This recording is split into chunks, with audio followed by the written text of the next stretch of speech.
Today I'm giving you my 6-month update since my mastectomy. Hi, I'm Jessica Valant, a physical therapist and Pilates teacher, and I want to bring science-based knowledge, empathy, courage, support, love, and hopefully some fun to the journeys we have with our bodies. There is hope and strength in your body, and my goal is to help you find it. Hi, and welcome back to Meet Your Body. I am so happy to be talking with you. If you are listening to this in real time, you may know that we have been on like a 3-month break of recording the podcast, and it wasn't completely purposeful. I would say it was mostly purposeful, but I didn't mean to necessarily take a break this long. I usually take a break in the summer, and it just ended up being a little longer than the summer. We started the break a little bit before summer because we were moving. And between moving and switching schools and my kids ending school and all of that, I wanted to be really present for them. And also, honestly, my schedule was just really busy. And so I started kind of the summer podcast sabbatical a couple weeks earlier than usual. And then now it just kept kind of continuing. I said, I'm going to do it next week. And so I've been on YouTube as always. So you can always find us there, new videos every week. And I'm on Instagram almost every single day. And of course, in my unlimited community, that continues. But the podcast just took a little bit of a backseat to all of that. And I'm back, and I'm so, so happy to be back talking with you here on this long format. And I had a podcast episode in mind, kind of just a catch up of what's been happening this summer and kind of where my body has been, because that's what we talk about a lot, right? Meet your body. So I was going to really give you kind of in depth of where my body has been and how I've been dealing with it. And then it hit me that I really owed you a 6-month update since my mastectomy. So I did release that on YouTube about a month ago, and I was happy to put it there. But I realized that this is a longer form content. I can talk more here. I don't have to talk to camera, so sometimes it actually gets a little more intimate here, and I get into more details just because I can, because it's a longer format here in the podcast. And so I didn't necessarily, honestly, want to hear myself talk about this again, but I realized I wanted to do this for anyone out there listening who's going through it, because I know having those updates can be really helpful when you are faced with this possibility for yourself. When you're faced with a possible mastectomy, when you are faced with a diagnosis that you don't want to have, I know these updates can be really, really helpful so that you can make maybe a little bit more informed decisions for yourself. And you can simply see what someone else has been through and maybe know what to expect for yourself and questions to ask. So I really wanted to do this for that. I wanted to do this episode for any of you listening who are facing these decisions and who might be going through the same thing, or who going through it right now, walking alongside me. And so that's what I'm going to talk about today. It has been, let me count, February, March, April, May, June, July, August, September. It's actually been 7.5 months since my surgery. So I am going to give you the update on how I'm doing physically, how I'm doing mentally, how things are going 7.5 months after my surgery. And I will give a little bit of context around this, but please know that I have done a few episodes before this, and I have a free resource guide, and I'm going to have the link to that in the show notes below. So you just go to the show notes, to the description of this episode, and you'll see a bunch of links there, and I will have my free resource guide. And there I include a lot of things that I have posted and recorded previously. And that includes some workouts that I've done. It includes a specific episode about cording that I've done on YouTube when I experienced a lot of cording. It also includes a long FAQs episode that I did here on the podcast all about my diagnosis, where I took questions from all of you, and I go through how I was diagnosed, symptoms that I had, which by the way were none. It was diagnosed by a mammogram. how I was diagnosed and the procedures and why I chose what I did, why I chose mammogram, why I chose implants. All of those things are included in those episodes. So if I don't hit that today, please know you can go back and listen and watch a lot of that, and I cover most of it. So I will give a little bit of context here, though, again, if you're new or if you just want a reminder. I had a routine mammogram almost a year ago now. So in November 2023, I am 46 years old, by the way. So I was 45 then, and I just had my routine mammogram, and it came back abnormal. That had happened to me before. I did not have a lump. I had no symptoms whatsoever. I have no family history at all of breast cancer. I had had an abnormal mammogram before, which led to a biopsy, and was told I had dense breast tissue, which so many of us have. So I knew that in the back of my head. So went in for my mammogram, was told it was abnormal, had to have the follow-up mammogram, and the radiologist said, I'd like you to have a biopsy, and I did, and it came back positive this time. And my diagnosis was actually stage 0 is what they call it. It's one of the few cancers with a stage 0. So it is carcinoma, it is cancer, but it's stage 0, meaning it is not invasive. It's ductal carcinoma in situ, DCIS, ductal carcinoma in situ. That's what it is. DCIS is stage 0. And it's found in the ducts, in the milk ducts. So it has not left the milk ducts. And it was very large, found on one side, very large. And so the recommended treatment was a mastectomy on that side. A lumpectomy, actually the surgeon said, I can't in good conscience recommend that. I would not do a lumpectomy for you because it was just so big and my chest was so small that a lumpectomy would actually be just taking the entire breast anyway.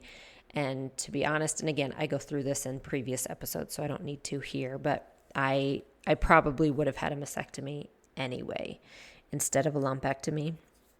So had the mastectomy, and I chose to do it bilaterally.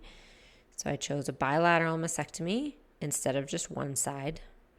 And then again, they'll ask, how do you want to proceed from here? Do you want implants? Do you want breast reconstruction using your own tissue? Do you want to stay flat?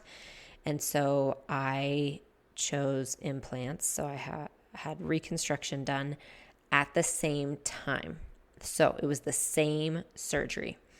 I had 2 surgeons who work together a lot. One was the breast surgeon and one was the plastic surgeon.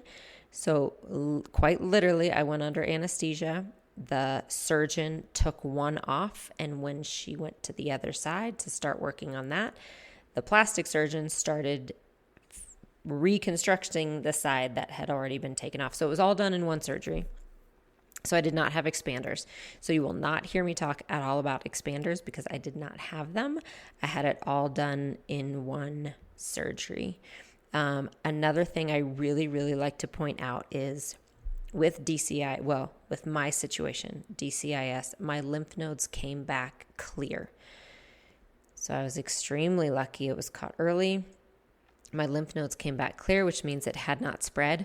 So my treatment was mastectomy and now follow-ups with my doctor. As my oncologist told me, I went into surgery with cancer.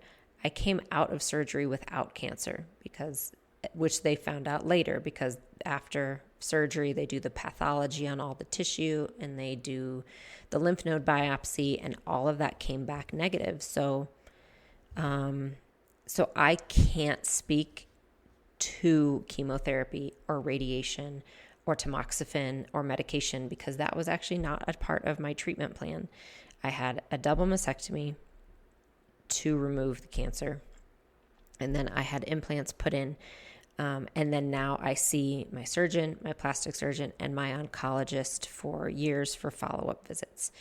And that's where I am. So that's where I am coming from. That's my experience, and that's all I can speak to. So I really tend to just speak to the mastectomy piece of it, physically and mentally too, and all of the ramifications of that, because that is what I know. That is my journey and my experience.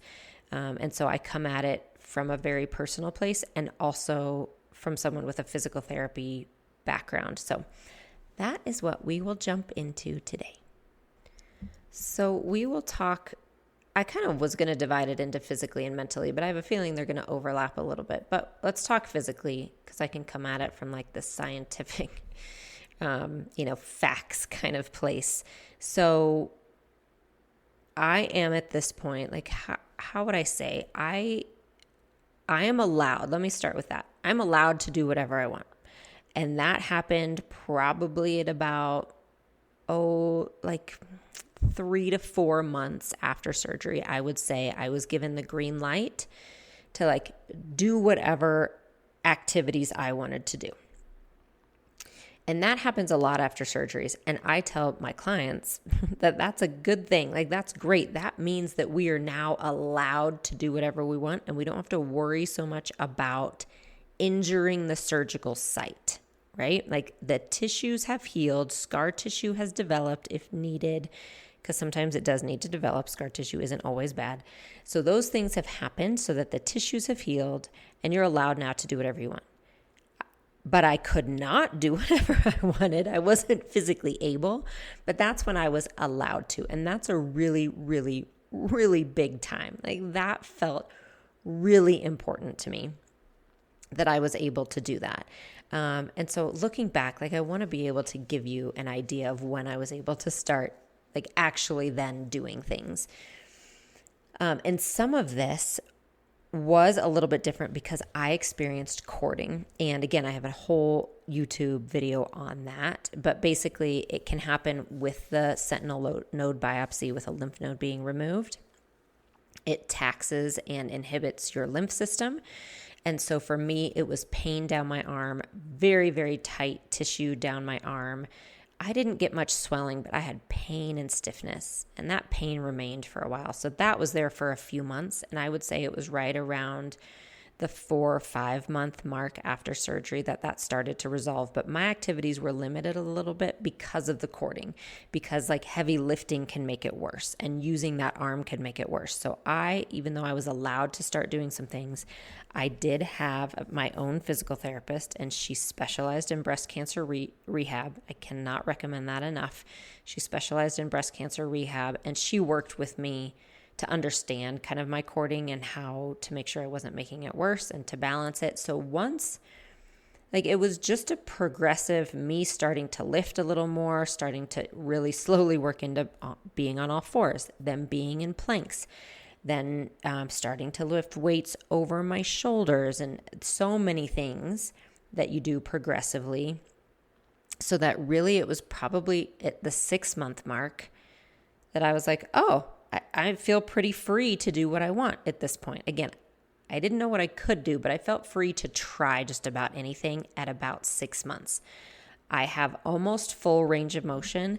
I still feel tight, especially on that left side, in certain moves that I would call athletic moves, right? Or Pilates moves. I don't necessarily notice it in my day-to-day life, but there are definitely some positions and moves in Pilates and in filming. And I'm doing it right now. I have my hands behind my head and my elbows wide, just sitting at my desk chair. And that's tight across my left chest. And that never used to be that way. And so that is what I feel. I would not say it's limitation. I would just say, oh yeah, I notice tightness. But if someone were to measure me, like, I have full range of motion. I can reach behind my back. I can do just about anything. But I still feel tight on that side. But it was about 6 months after that I really started to feel personally pretty safe trying whatever I wanted to try. Like, I would try push-ups. I still am very weak with push-ups, extremely weak with push-ups. I still feel really weak with my grip, like opening jars. It's better than it was, but like, that's a funny thing that still feels pretty limited, and definitely it moves to my grip. I am personally working, just so you know, I was never able to do a pull-up. I've been working on it my whole life. It was a goal I had. I don't know if I'm going to meet it now, but I really lost the ability just to hang by my arms. And that's kind of important to me. I like to do it at the gym. And believe it or not, there's a lot of statistics that show that our grip strength is actually related to our longevity. So I want to work on grip and I feel weak there. So sometimes at the gym or even at home, if I just find a bar like I can grab onto, right now I'm working on hanging really because I feel really weak there. So yes, I feel safe trying just about anything now. I don't feel super strong in everything, but I definitely feel safe enough trying everything. And that feels important to me. I am actually doing heavier biceps than I've done in my life. So I know that my strength is built back up. In some ways, I'm stronger even than I was before. So I do feel really good about that. It's just I still notice it in other ways, and I think I will for a long time. I tell everybody after any orthopedic surgery, all my clients, it takes a year for you to know where you're going to be. Like it takes a year for the anesthesia to leave your body, for the dust to settle, for you to find a new baseline, for you to feel a little bit more empowered in this new body. It takes a year, any surgery. So I'm still very much in the midst of that. I still feel tired and fatigued. I still know, again, I'm going to go back and forth with mental. There's definitely some emotional trauma and some feelings I need to process, I'm guessing at this point. Well, I know, I'm not guessing. I know that there are. So that is all included in it. But really, really over the past month, I've started to feel a lot stronger, enjoying my workouts again more. And the way I explain it to people is you just start to feel safe in your body again. So you have this more freedom to do things without being so afraid. And that's what I really feel at this point. So from an exercise standpoint, that's where I am. I still need to do some rehab. I still make sure I'm doing like my shoulder rehab work to keep the right things strong. And like I said, focusing on realizing, oh, my grip is really weak. I feel like I want to start working on it. So doing some arm hangs, doing some things like that. But that took really right to 6, even 7 months for me to feel ready to do that. And I want you to keep in mind, my job is fitness, right? Like that's my job. I also have been through 5, 6 major surgeries at this point, 5, I guess. And so I have some reference points. I have no reference points for a mastectomy. Okay, none. This is all new to me, but I at least understand my recovery from surgery. So I have some things to fall back on. That helps. So don't necessarily compare yourself to me. If you're thinking, oh my gosh, there's no way I could hang, like just grab onto something and hang right now. That's okay. All right. I had been working on it for years before surgery. So while it's a little scary and I'm hesitant now because I'm weak, it's not a brand new movement to me. So you have to, and I don't even want you to compare.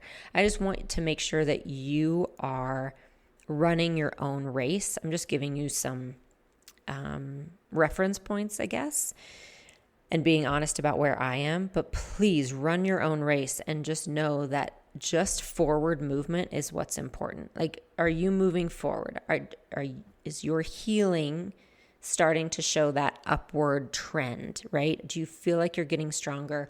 Are you starting to let go of the fear of movement? Are you lifting weights? Can you push your arms overhead?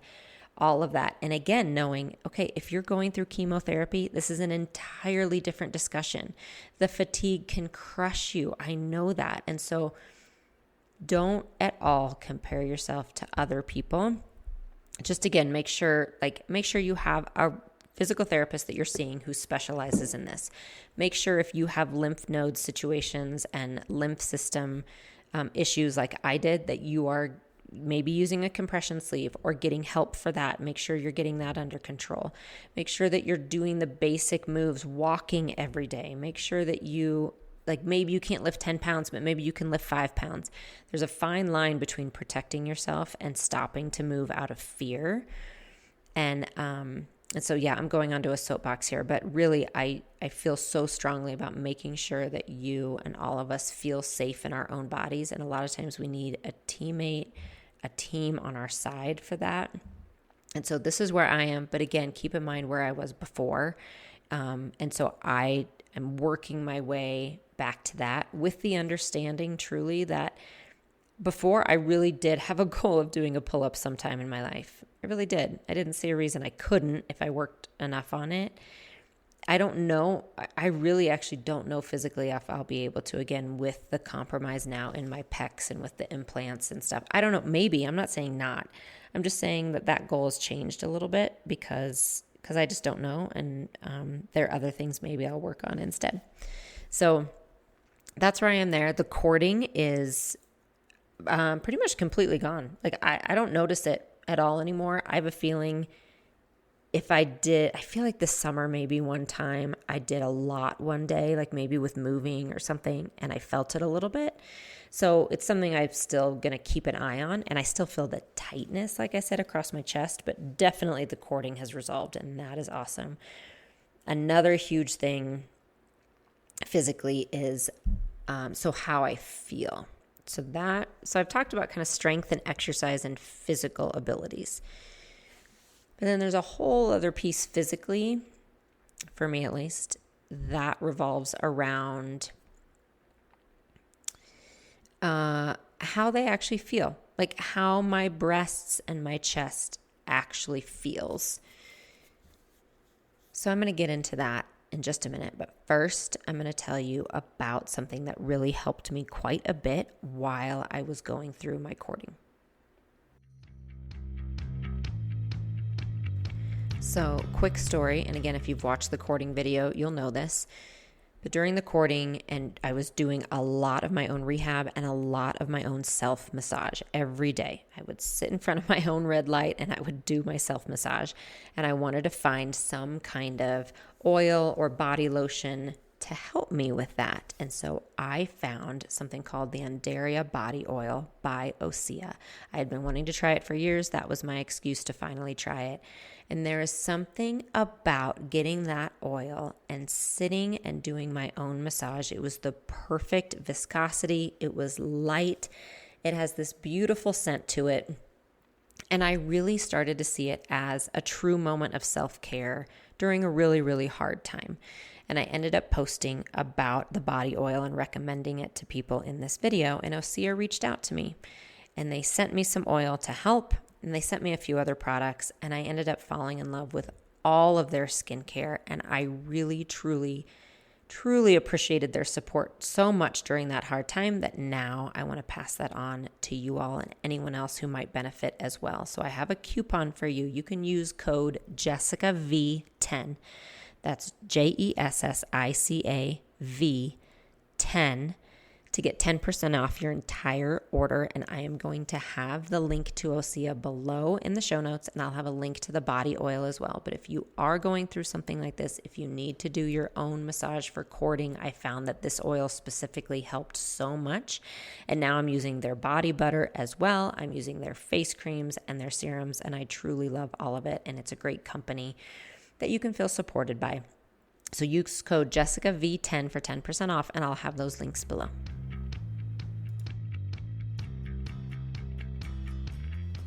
Okay, so I'll tell you about how I'm doing, again, physically, but this is more like literally how they feel.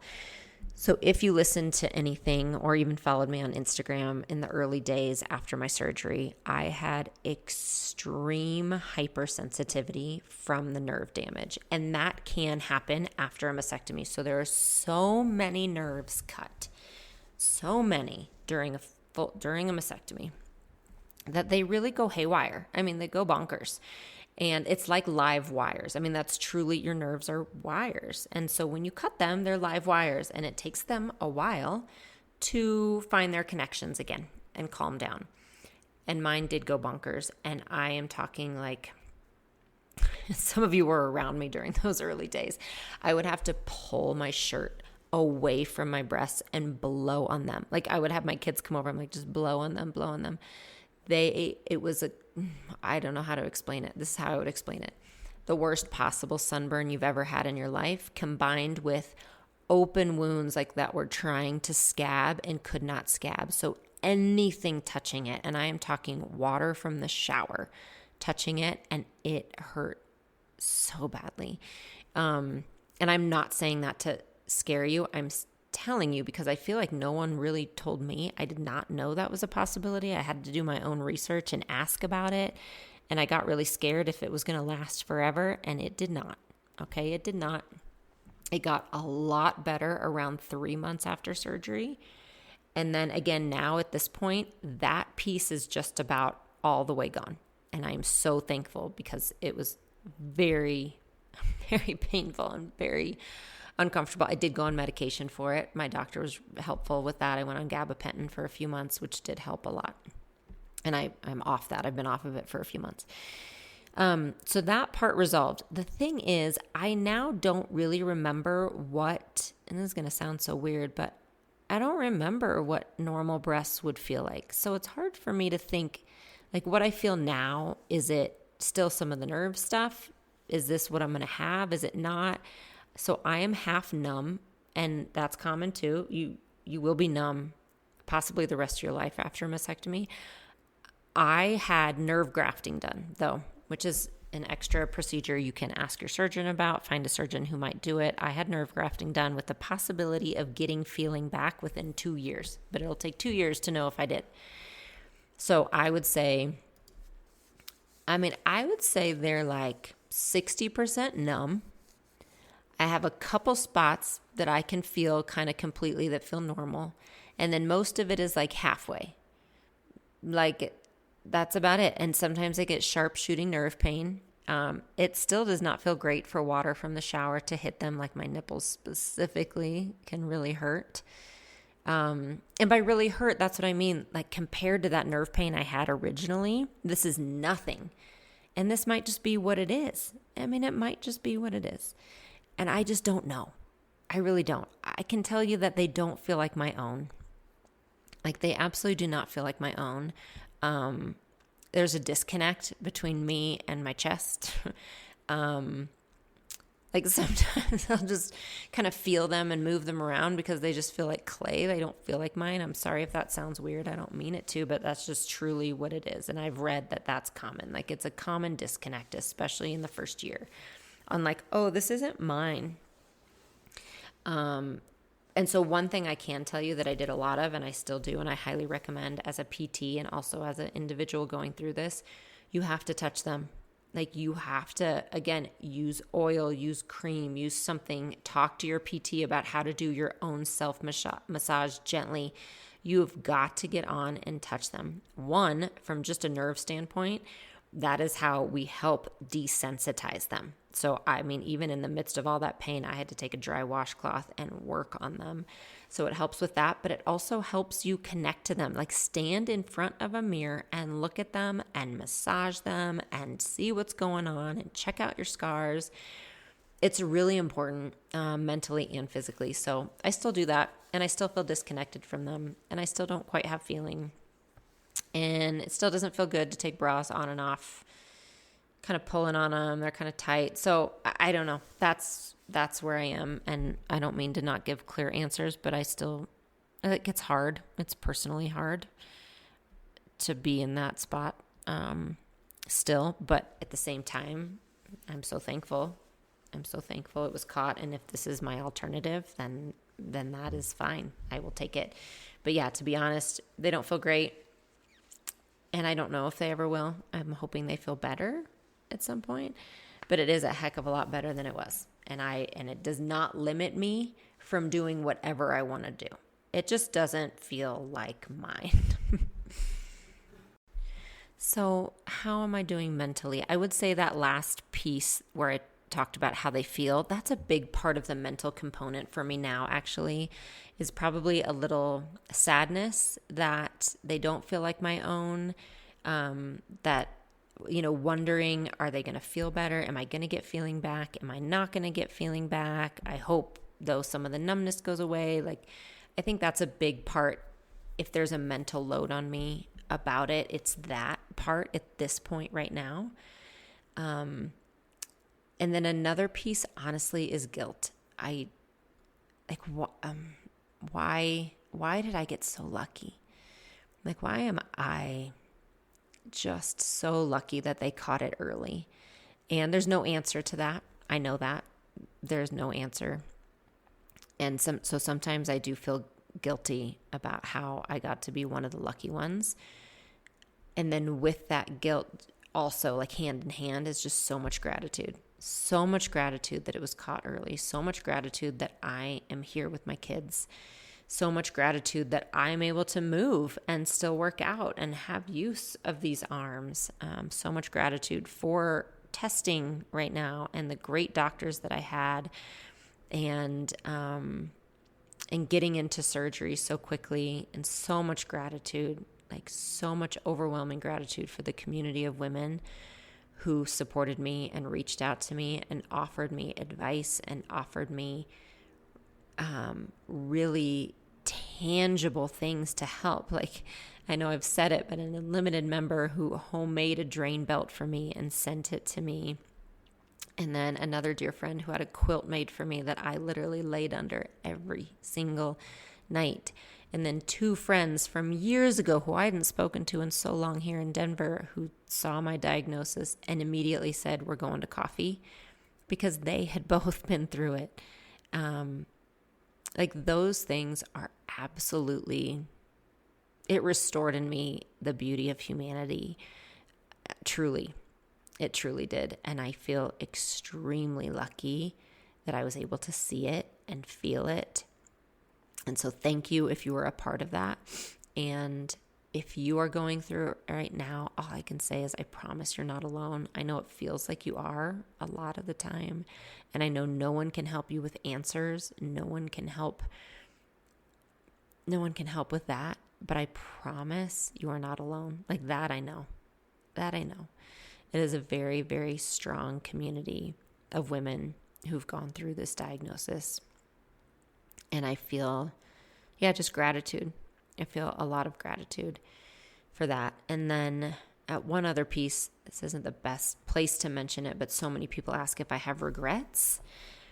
No, that's just such a hard question, because I regret having breast cancer. I'd love to go back and erase that.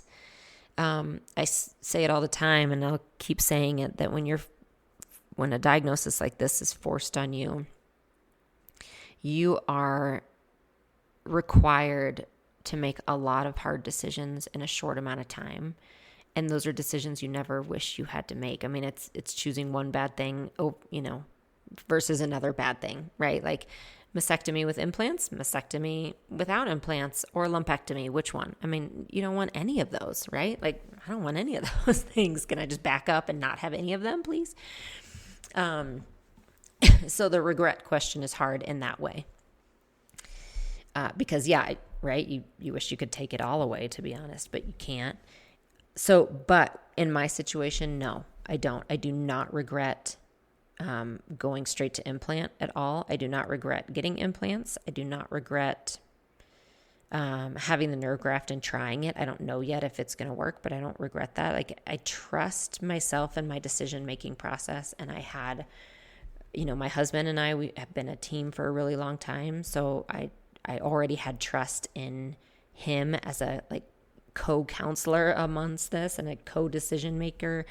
I know myself, and that's a big thing I talk about. And is that, again, with my health history, I had been forced already to really develop a relationship with this body and to come to trust it and to come to feel safe with it, so that when this diagnosis came, I didn't feel suddenly like she was not trustworthy.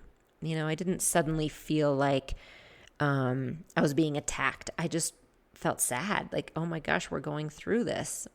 Okay, let's do it together. I already had that built in, and I think that helped me with my decision-making process. I knew myself well enough that I knew mastectomy was going to be it. I knew I would be better mentally if I had both than to wonder always about having the other. Like, I knew myself well enough, so that helped. So I think that's a big thing that did help me. But no, I don't have any regrets about how I went through the process, or the treatments that I chose. No regrets about those. And I think that wraps up my 6-month update, which I guess at this point, like I said, is more like in a 7.5-month update. So I just send you so much love. Thank you again to everyone who's walked with me through this. and whoever, and really thank you for supporting the other people in your life. So many of you have reached out saying, this is going on with a friend of mine. How do I help them? And that is in that free resource guide that I'll have in the show notes below. I do have some items that were really helpful to me that you can look at and maybe send. One of which I have to give a shout out to a nonprofit, Hope Chest, one of my dear friends who reached out to me and supported me during that time. She had been through it as well, and she started Hope Chest, and they provide sweatshirts with drain holders to women going through treatment. And if you are looking to support someone in your life, that is just one of the best ways to do it. I wore that sweatshirt every day that I had those drains. And again, it was like a warm hug that I could put on. It was something I didn't even know I needed. And then you're supporting a great organization as well. So I'll have that below. But there are things like that that you can do for people you love. So check out those links. And again, if you're going through it, you're not alone. That's all I can tell you. You are not alone. I promise. And thank you all for being here. And I will talk to you again soon. Thank you so much for joining me today on Meet Your Body. If you have a moment, please consider rating and reviewing this podcast, as it helps us tremendously. For more resources and workouts, you can visit my website, jessicavalantpilates.com, or find me on YouTube or Instagram at Jessica Valant Pilates.